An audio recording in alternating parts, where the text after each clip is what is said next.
ଏକ ସାର୍ବଭୌମ ସମାଜବାଦୀ ଧର୍ମନିରପେକ୍ଷ ଗଣତାନ୍ତ୍ରିକ ସାଧାରଣତନ୍ତ୍ର ରୂପେ ଗଠନ କରିବା ପାଇଁ ଦୃଢ଼ ସଂକଳ୍ପ ନେଇ ଓ ଏହାର ସମସ୍ତ ନାଗରିକଙ୍କୁ ସାମାଜିକ ଅର୍ଥନୈତିକ ଓ ରାଜନୈତିକ ନ୍ୟାୟ ଚିନ୍ତା ଅଭିବ୍ୟକ୍ତି ପ୍ରତ୍ୟୟ ଧର୍ମୀୟ ବିଶ୍ୱାସ ଏବଂ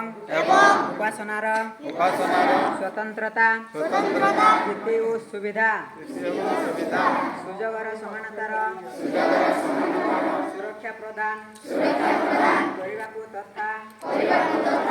ବ୍ୟକ୍ତି ମର୍ଯ୍ୟାଦା ଏବଂ ରାଷ୍ଟ୍ରର ଐକ୍ୟ ଓ ସଂହତି ନିଶ୍ଚିତ କରି ସେମାନଙ୍କ ମଧ୍ୟରେ ଭାତୃଭାବ ଉତ୍ସାହିତ କରିବାକୁ ଏହି 1949 ମସିହା ନଭେମ୍ବର 26 ତାରିଖ ଦିନ